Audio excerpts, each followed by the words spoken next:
Start. Oops. Good afternoon, everybody.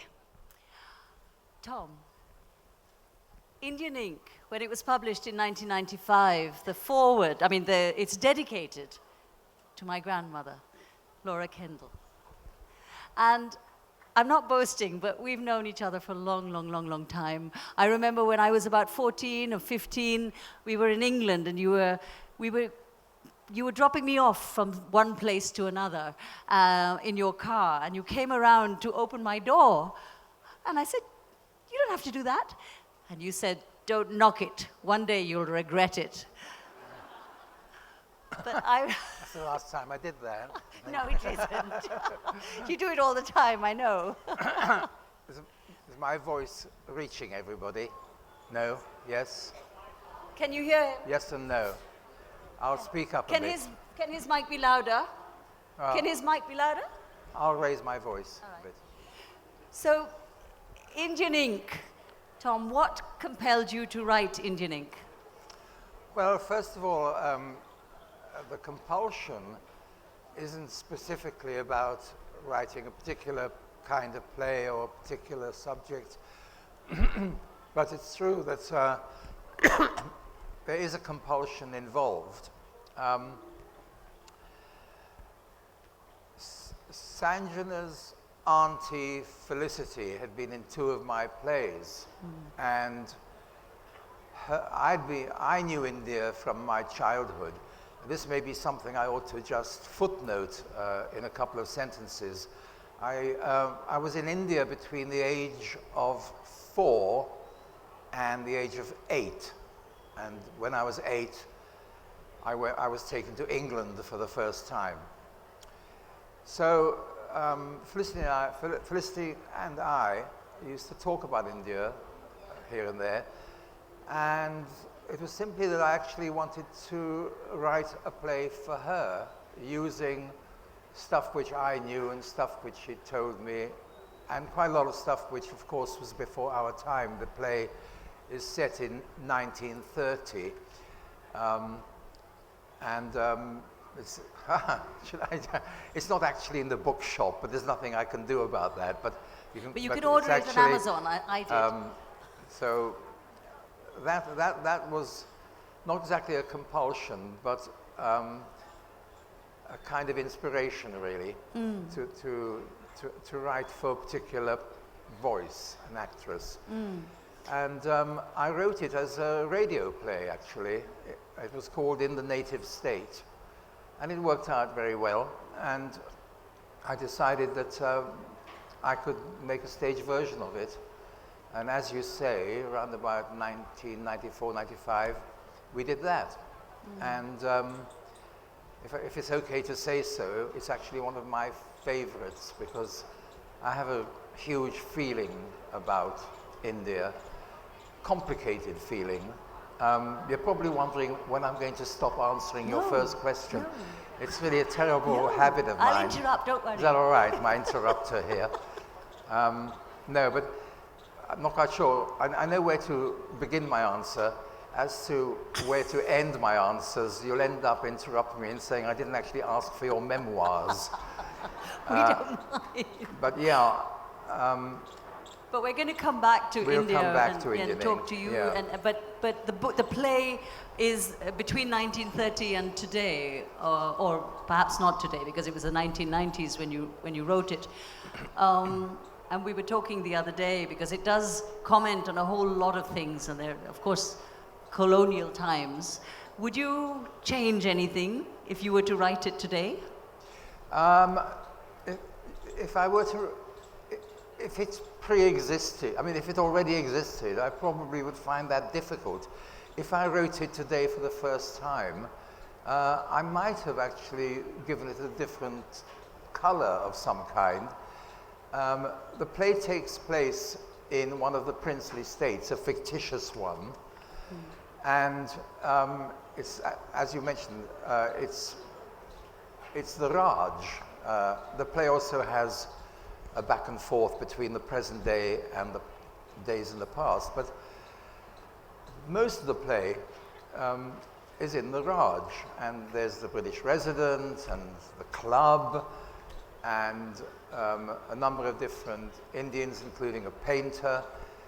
And I have to, I'm trying to I'm just going carefully for a minute, because I've got two things somewhat in tension in my head at the moment. And one is that in my own mind, and I think ultimately on paper and ultimately on the stage, I approached the subject in quite a positive frame of mind as regards the British Empire. And that was, it was 20 odd years ago. One of the books I'm in the middle of at the moment is Shashi Tharoor's book about the British Empire. And he, of course, will have none of that. I remember when I was reading stuff for writing Indian Ink, one of the books I read was a very well-known book, The Autobiography of an Unknown Indian by Chowdhury, a book which Tharoor calls notorious, and he's pretty cross about that book and about its author. So the honest answer to your question is that if I were writing the play again, or writing about that period in India again, yes, I would have to take account of whatever has entered my consciousness since I wrote the play the first time. I don't know, it would be actually interesting to know how the play would go over at the moment. We did the play, or we did a reading of the play at this excellent little theatre called the Prithvi, which at that time Sanjna was actually in charge of in Bombay. And it never crossed my mind at all that there might be people in the audience who are thinking what I've just said, that his take on all this is too British.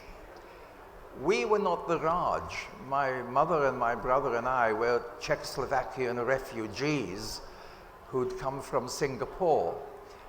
But of course, we were living a kind of the white life. And in fact, when the war was over and my own father was dead, having died in the Japanese war, my mother married Major Stoppard, who was in the British Army in India, which is why I have his name. And in the long run, why I'm writing in English and talking to you. But that's your perspective and it's your take, so that's perfectly valid. Well, do you have any strong memories? Because from the age of 4 to 8, being a child in Darjeeling finally, where you went to school, and having come out of, when you were 2, you left from Czechoslovakia to Singapore, and it was really, really tumultuous that time, and you were put on a boat and then sent to India with the expectation that your father was going to follow, and that never happened, and your mother was really, really anxious. What were your memories, and are there strong memories of it? The one sense of self which I did not have as a child in India was that something tragic had happened to me or my family. I used to dream about India for years and years after I came to England, waking up with a sense of great regret that I was no longer in the dream, because the dream was about the foothills of the Himalayas where we lived for 2 years. And different times I was in Kanpur, in Lahore, Calcutta. My family, my father worked he was a doctor working for Bata, the shoe company, which is a Czechoslovakian company. And for quite a while we were living in Bhatanagar up the Hooghly. And I had a huge nostalgia for my childhood in India, and was rather sort of boastful about it at school when I got to England, because I felt it made me a touch exotic compared to the farmers' sons from Nottinghamshire. And when I came back, 40 years had gone by. I came back with your brother, Karen. That was an article you were writing for The Independent, was it? I did write about it, yes. Yeah. Being in India, I think, that must have been in the 90s, late 90s. It was one of the most evoking, bittersweet, and entirely exciting things that happened to me during the course of that decade, or I might even say my whole British life. Going back to visit where I was at school, and my mother, just to, as it were, reassert my claim not to have been part of the Raj, was the manager of the Bata shoe shop in Darjeeling. And when I went back, everything was exactly the same, except that I suddenly realized when I got there that it smelled different. It used to smell of ponies, and now it smelled of Land Rovers. But in all other respects, it didn't appear to have changed much at all. And you had, you wrote about a beautiful moment, which later you used in a play, where when you were in school, walking down the corridor with your finger along a ridge, and you said, suddenly this realization came to you that, and I quote, everything was all right and would always be. And what was it that led to that sense of security that made you feel that? It was a moment, and quite an ephemeral moment, but I do remember it, and you're quite right. I put it in a play, I don't know which one anymore. But yes, I was a boarder at Mount Hermon College outside Darjeeling, and there was a corridor leading to the playground, and along the wall was sort of a raised edge. I think they have a name like dado. And I remember walking on, I had my finger trailing along the edge of this thing. And it wasn't a perception of wonderful, positive events coming at me. It was actually the opposite. It was the sudden perception that wherever I looked, nothing was wrong. And it must have been an unusual feeling I had at that time. So, on the one hand, my childhood in India, generally speaking, felt like a piece of good fortune. And I was very happy. And as I say, I dreamed about it for years. At the same time, trying to kind of analyze myself and what I recall, certain things I recall, I think I probably was in some state of anxiety or insecurity. And I think I was quite good at resisting. The phrase nowadays, I think, is being in denial. We didn't know that phrase back then. But yeah, so I'm aware that I'm actually easily capable of a certain inner coldness. I'm exceedingly good at performing warmth, which is not quite the same thing as being warm. Is it coldness or detachment? It's a detachment. That's not cold. It's a detachment. I'm quite good at what is that marvelous, I mean, completely subversive, I'll remember this saying in a moment. It goes,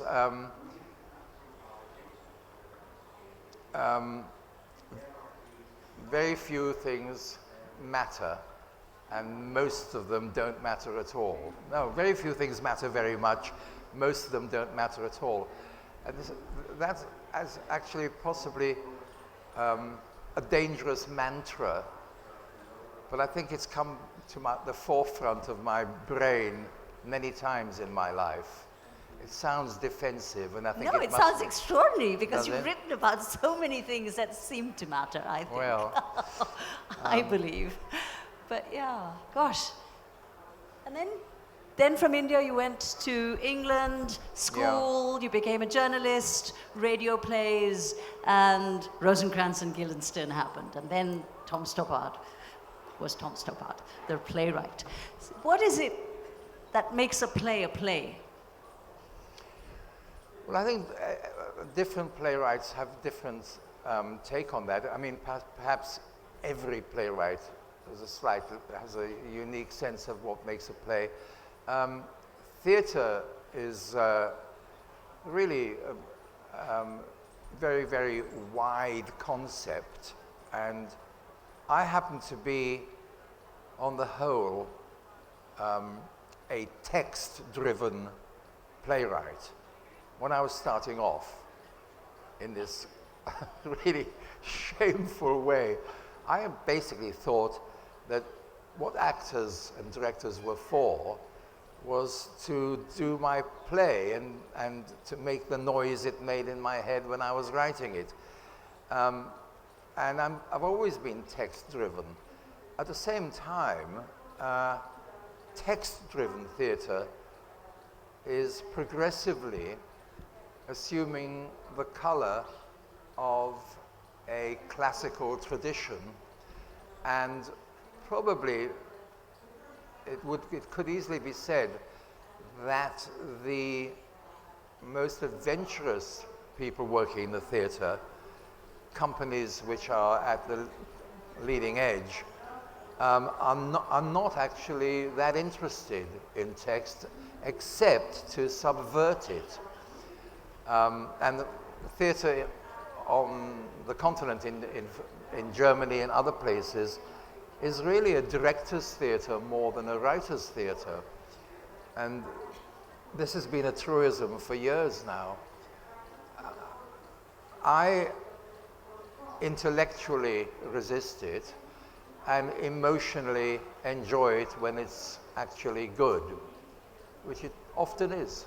Is there an example of that kind of theatre that's not text? Well, I've always been a fan of the Théâtre de Complicité, which is a group of actors, mainly under the artistic directorship of Simon McBurney.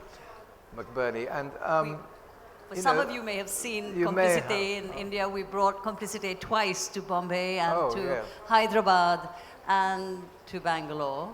Yeah. So, yeah. And the other thing which I've often thought of and often said actually is that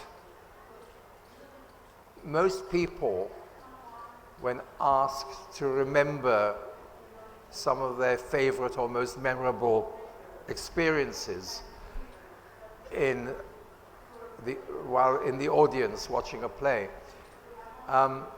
would often nominate a moment or an experience which is nowhere on the page.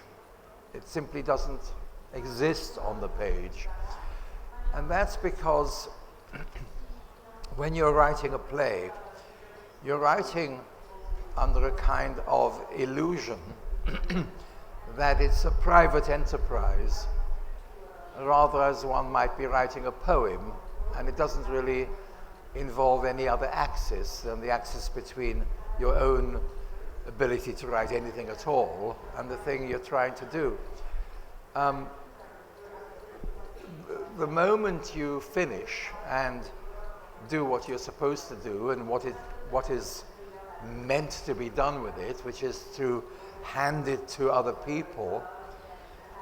From that moment on, the illusion that you've been writing some kind of a beautiful object, which these nice people exist to service, you realize that every single moment of it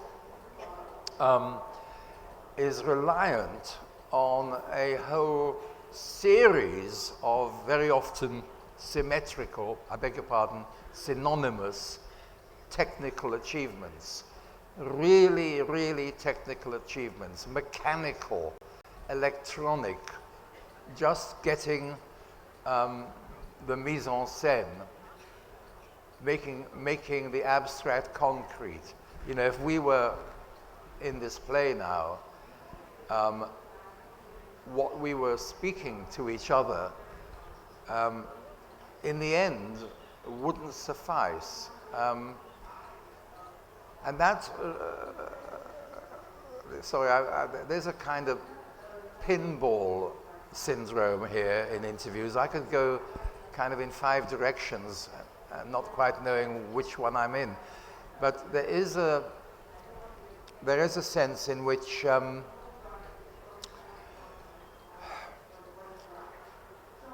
the words are exposed and betrayed if all the other participants withdrew their cooperation at the same moment. And you'd find a couple of beached actors.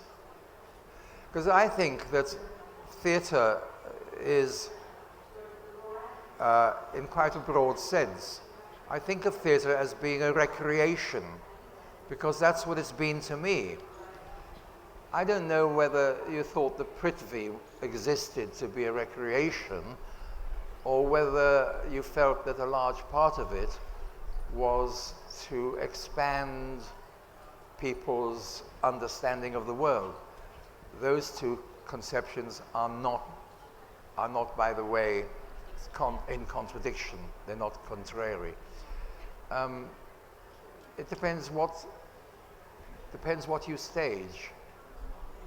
But what is extraordinary is especially when you did the film of Rosencrantz, was you did exactly that. You played with those incredible moments between the words, and you brought the characters alive in an extraordinary way, where I feel very often that, especially when I've seen your plays in England, and I was very young, so you must forgive me, but I always felt they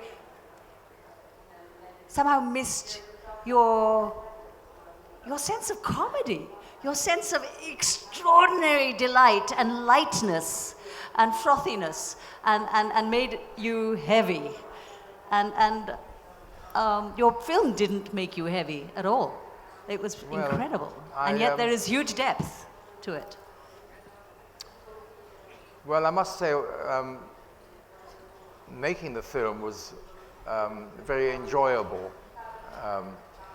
I once made the mistake of saying that in an interview, which came out as that making the film was easy. Of course, it's never easy, but I had a lot of help and I had a nice time.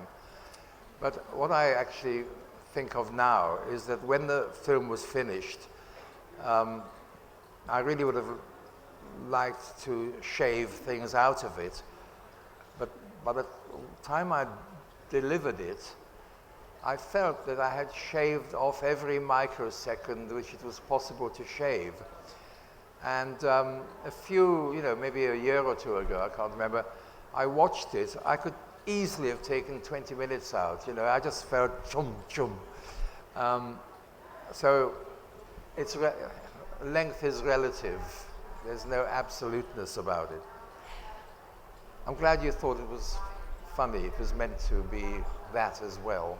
Yes. But so much, a lot of your work is, isn't it? Isn't it? Have I getting it wrong? Yes, no. It's, I've written about things which are not on the face of it particularly amusing, sometimes the very opposite. But the truth of the matter is that I've never written anything which wasn't supposed to get a laugh here and there. It's presumably I don't know, I used to call it, in a self-deprecatory way, I used to call it a character defect, that I couldn't just, you know, refuse to ride on being funny. But that's, in the end, you know, you are what you write. So I just have to accept that's what I am. And quite honestly, it's a little late in the day to decide not to accept it. So that's what I am. And then what is it that has made you a theatre writer? As opposed, you have also done radio plays and one novel, more than one novel. Yeah. But what was it that I am a theatre writer. I think of myself as a theatre writer who does other things when there's nothing happening for me as a play, as a stage play. I think a lot of it was historical accident. You know, when I was a journalist for 6 years, and then a freelance while I overlapped with theatre. And at the time when I was of that age, the right age, the theatre in England became the object of great attention. And I think we all had that little layer of vanity. Thought, well, people are taking a lot of interest in theatre. And that was really true, they were. And you could get some attention by having a play put on anywhere for a weekend. So that was part of it. But a big part of it was actually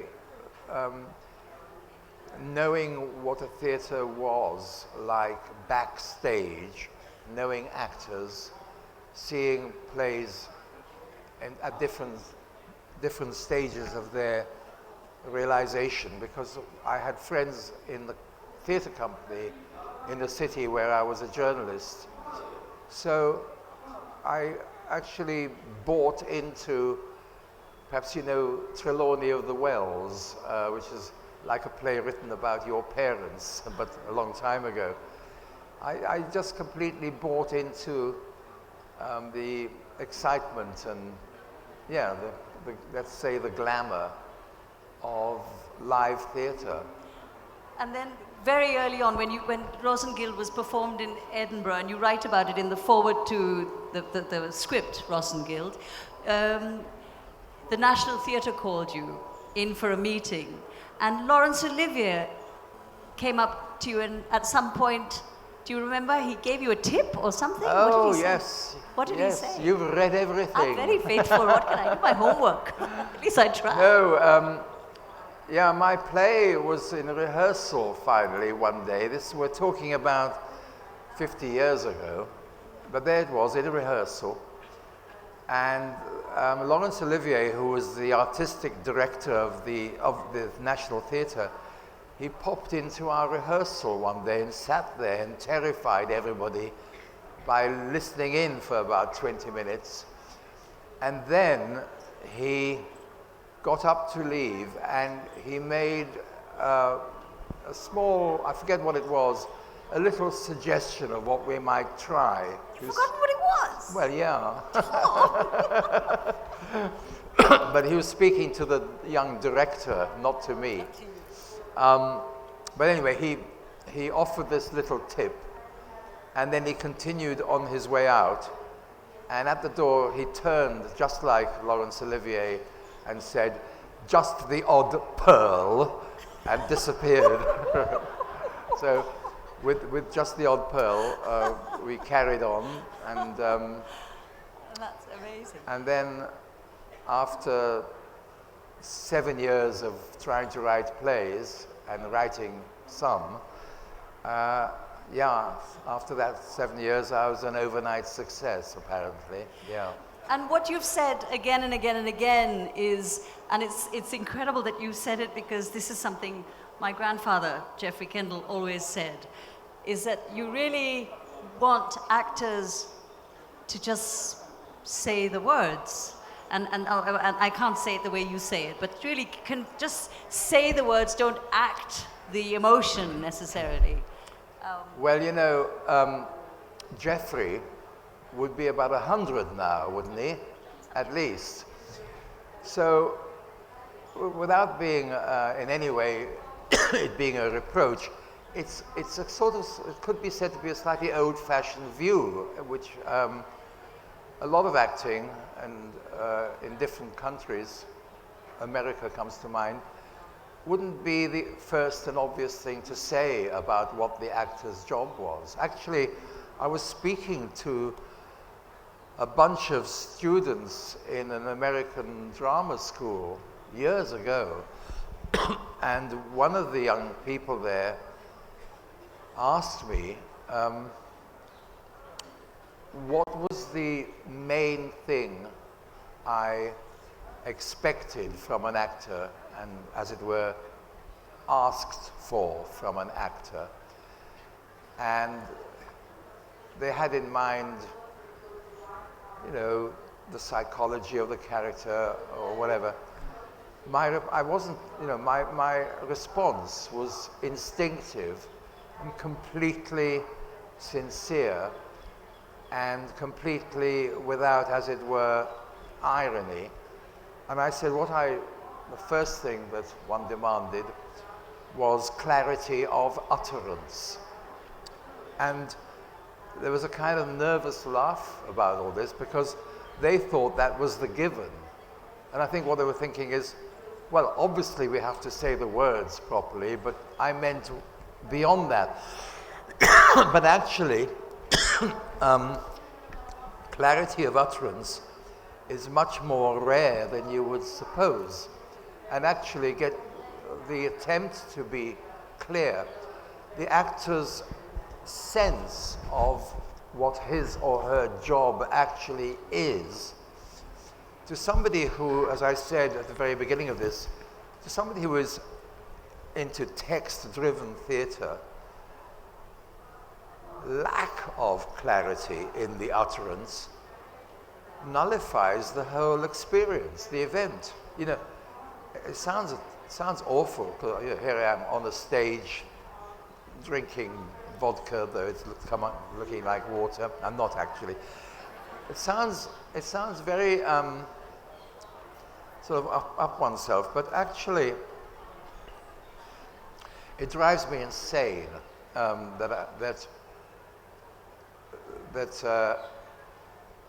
that sense of the first part of the job is to speak the consonants and the dentals and I forget the technical words for what the tongue and the palate does, but to actually, and I have sort of shriveled in dismay a million times because, unbeknownst to himself or herself, a complete sentence goes for nothing because of the failure to enunciate one consonant on the end, which tells you whether the person is speaking in the present tense or the past tense. Am I overstating this? Yes, a bit. But I know that I've suffered through this. However, just as a postscript to that whinge,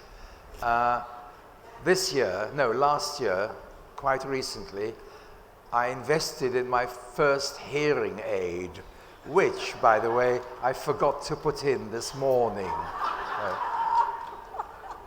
Oh gosh, I'm going to need one of those soon. My grandfather was very deaf, so it's definitely a family trait. Was he? Mm. But you've also written, am I correct, quite a few plays keeping certain actors in mind and actresses in mind, and Felicity was one of them. How does that work? I wrote, my second play was written for John Wood, the late John Wood, who didn't have a sort of global glittering career, but in the profession, he was in the end known as one of the best actors of his generation, which he undoubtedly was. And I wrote my second play for him, which he didn't do it because he was in the wrong company at the time. So I wrote another play for him called Travesties, which he did do, and that was in 1974. And the play was revived last year, and in spite of the fact that 40 years had gone by, or something like that, there were so many of the reviewers referred to John Wood's performance. Rather hard luck on Tom Hollander, who was now doing the role, but actually Tom was highly praised, and rightly so. But John Wood in Travesties was an example of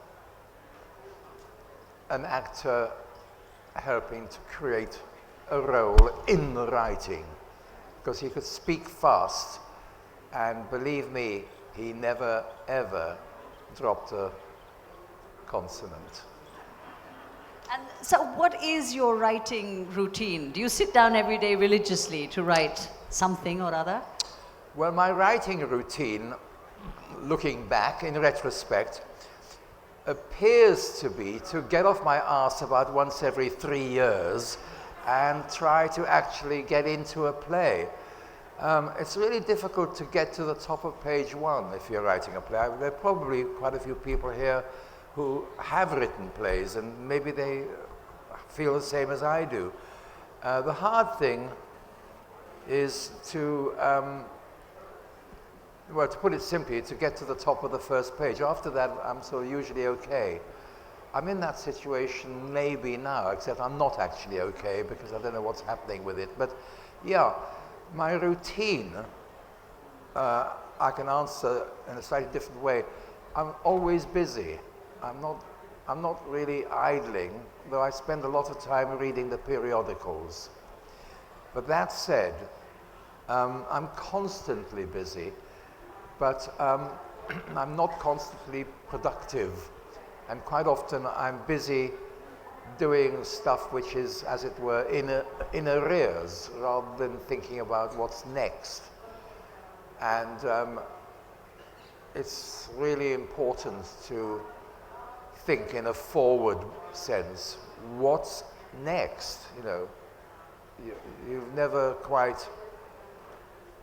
earned the right to just rest up and do something easy, like fiddle around with a play you wrote 20 years earlier for some reason. It's terrible. It's such a banal thing to say, but oh my God, it does come home that as you get older, it's not just the years which go by more quickly, it's the minutes. The minutes go by so fast. So, you know, Pico Iyer was talking about stillness, and I forget how he put it, but he was talking about the necessity, and he put it differently, but staying in the bubble. He referred to continuous thought, and that is, for me, spot on. And what is an artist to you? An artist?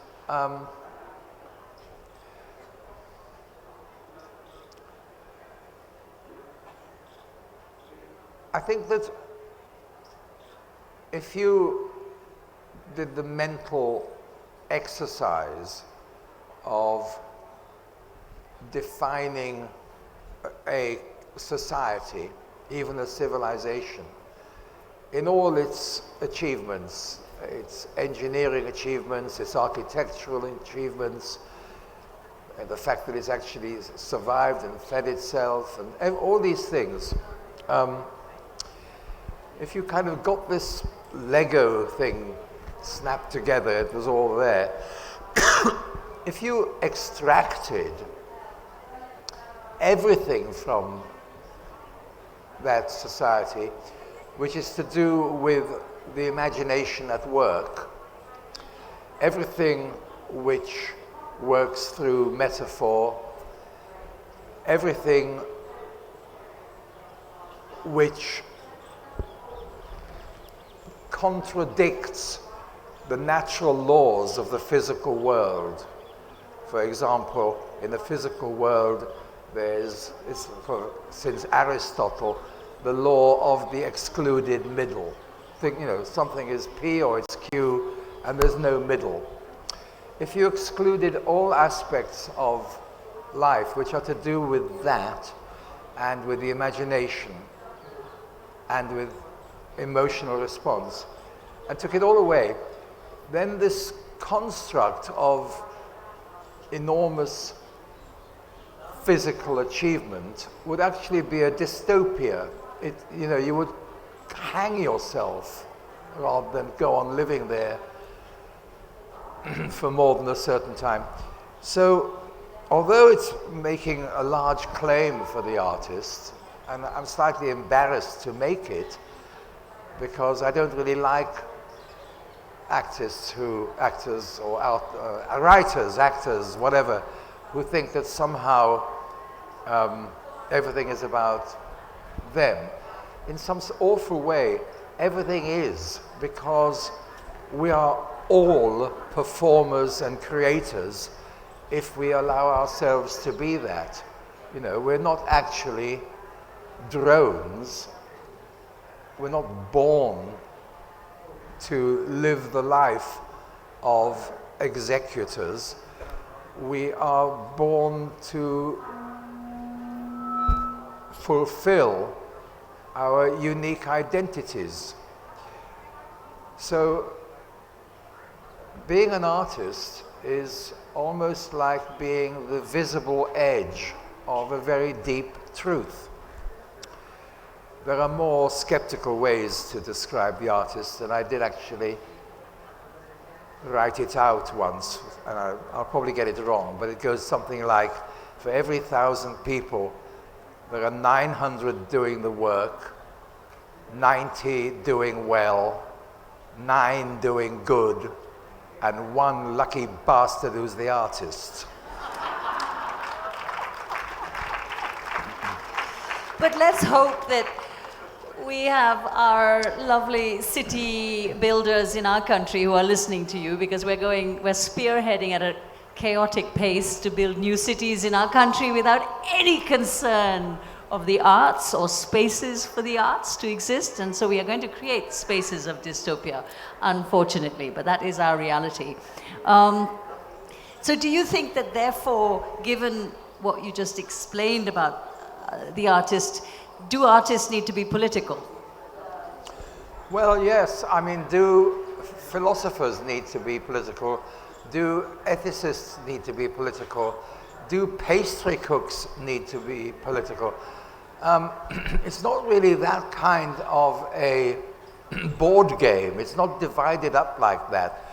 I'm, tolerant, but not very impressed when I keep reading about myself that I used to be private, sort of something or other, and then I caught politics at a certain point and I wrote a couple of political plays in the 70s or something. Political issues, without exception, devolve into moral issues. So all writers need to be moralists in order to be political. I mean, here we are. We've been at it. We're now running into your time for questions. Yes, and it sounds glib, but I'm afraid I believe that. I think that it's really important to live with an ever-present sense of the ethics one ought to be living by, failing, no doubt, on countless occasions. But a thing I like to say, and I'll just wrap this if you don't mind now, I'll shove it in, is I've always been I've always understood that I've understood something which a friend of mine actually gave back to me in a sort of apothegm form, which summed it up for me, which is that, that we have to try to live as though we were in a contest of generosity. I think that's what I believe in. Isn't that so beautiful? As we end, but we come to you for questions, I'm going to quote something else you said. And you said this, you said the truth is always a compound of two truths, and you never reach it because there is always something more to say. So on that, can we have questions, please? And perhaps we'll take 2 or 3 questions before Tom answers. So the mic, are you going to pass it round? There's a hand up there. There you go.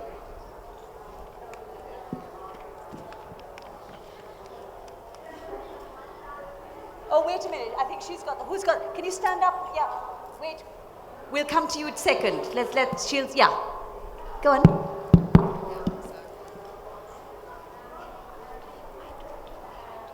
Thank you so much for coming here, Mr. Stoppard. It's truly, truly an honor. I just had 2 questions, really quick ones. The first one is the character of Henry Ibsen in The Real Thing based on you? And the second question is, what advice do you have for young playwrights in the 21st century? Thank you. Do you want to take another question, or do you want to answer that? We'll take one more question. Yeah. Text-driven playwright. Thank you very much. Text-driven, you said. But there are many times when you have to communicate through silence. How do you craft utterance for silence? What was the word before utterance?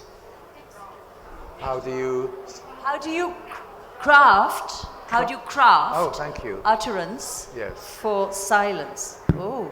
Do you want? Should we start Yes. at the end of that? Yes. You know, I hope you'll accept this as an answer. In 1958, when I was 21, I was in Bristol on a newspaper, and Harold Pinter came because one of his plays was in the drama festival in this city.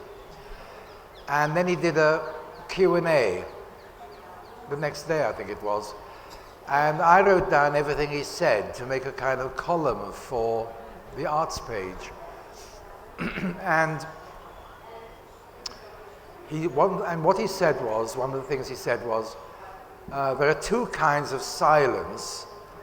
One when nobody is speaking, and one where somebody is speaking. In other words, for Harold, the utterance was a kind of deflective maneuver, which might, or maybe this is my gloss on it. So the spaces between words, technically known as pauses or beats, are absolutely part of the music, the rhythm, the noise that you're trying to make happen. It's not a difficulty, if you see what I mean. It's part of the syntax of utterance. The moment which is empty puts a certain emphasis on the moment which follows. It's a pianist would say this, and it's the same thing. And about my memory, by the way, what was the first question? The character of Henry Ibsen in The Real Thing, is it you? Henry, yeah. Yeah, he's very much me, actually. Where are you again? Can you stand up? Hello. Yeah, I've always loved pop music, and I gave him lots of lines which I'd quite like to have said myself. And in truth, the character was. It wasn't actually biographical in the kind of literal sense, but it was very autobiographical in a kind of intellectual, emotional way. And your advice to a young playwright of the 21st century? Well, I don't know whether it's any use at all, but Anthony Horowitz has got a thing up in the bookshop, something he said or wrote, and it says, I'm never happy unless I've got a pen in my hand. And I understood that. I might not sign up for every implication it has, but I understood that completely. And what I would say to a young playwright is that my experience is that it doesn't actually happen unless you've got the pen in your hand. Of course, that's now a keyboard or whatever, but it doesn't actually happen. You can say, oh yeah, I think I know what I need to do. I need to go for a nice walk and think about it. You come back and you're exactly where you were before. The things which really work for you, they just fall off the end of your pen. And it can't happen unless you've got the cap off your pen. So there are two questions here. Can we take two of them? Yeah, one after another. Just two quick questions for Sir Tom. What is your favorite screenplay? Which film was it? And second, whether the answer is Brazil or not, tell us something about working with Terry Gilliam, and did you have fun on Brazil, and do you love Brazil or not love Brazil? Yeah, so this is, I don't know how many people know the movie Brazil. It's a film by Terry Gilliam. How many people have seen Brazil? I imagine it's been seen by a lot of people. Terry had a script of his own, and his producer wanted somebody to, I'm not sure how it was put, but essentially I made it funnier. I put some jokes in and tried to make it more logical. Let me put it this way. Gilliam's script had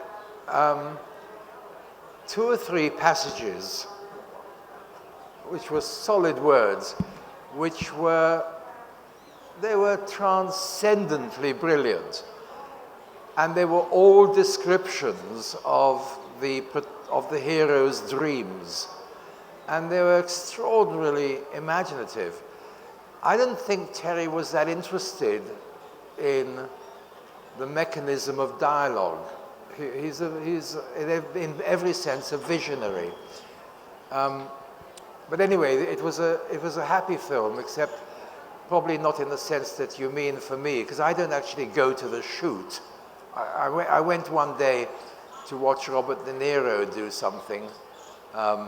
In some moment, he was a friend of Terry's, and I don't think he even got a credit. It was like an anonymous cameo he made.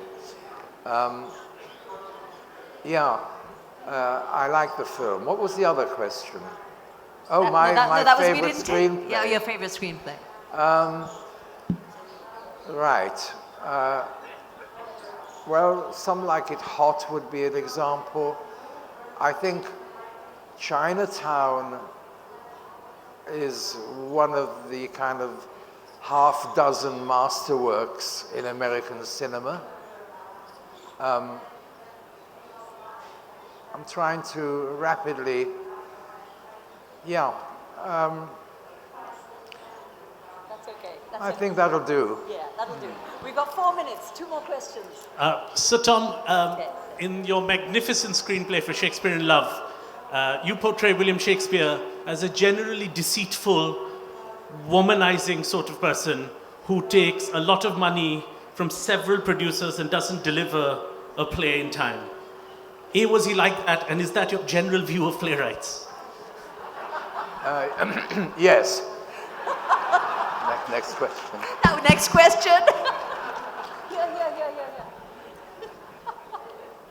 Would you share your thoughts that inspired you to write your historical trilogy about Russia before the revolution? Yes, the gentleman's referring to a trilogy called The Coast of Utopia, which is about Russian radicals. Somebody's waving at me, I don't know why. No, they Hello. want to ask a question. Ignore them right now. Continue. And it, you know, the answer to your question would run us out of time, but essentially it was just a great empathy and sympathy with that generation of superfluous men who had no role to play in Tsarist Russia. Is there, we have 2-3 minutes. Can we have one from the back and one from the front, please? The mic here as well in the front. Oh, she's gone to the back, so. Okay, yes? Sir Tom, very happy to listen to you here. And you spoke of Henry being autobiographical. I'd just like to know, you ended your speech with a contest of generosity. Would you say Emily McCoy's sermon in Dark Side is a fair representation of your own take on life? In Dark Side, this is a little play, a radio play I wrote to actually based on Pink Floyd's album, Dark Side of the Moon. Yeah, the girl in Dark Side, yes, it would be tiresome for the rest of the audience to explain what that yes means, but for you personally, I would say that's broadly speaking true, yes. Yes. We've got a question in the front. And the last question. Thank you. I was just wanting to ask you, when you were writing The Real Thing, what made you want to continuously deceive the audience, and what did you really want them to take away from that? Say that again? What made you want to deceive the audience so much when you were writing The Real Thing? What made me want to continue? Deceive. Deceive, as in with all your shocking reveals in the play. She got a sense from the play that you wanted to deceive the audience. Did I? I know. Maybe I phrased that wrong. I mean, I read an interview, I think, about you in The Guardian, where it said the play should only be seen once because of all the shocking reveals in it. Right, come and see me afterwards. we better get into that. Okay.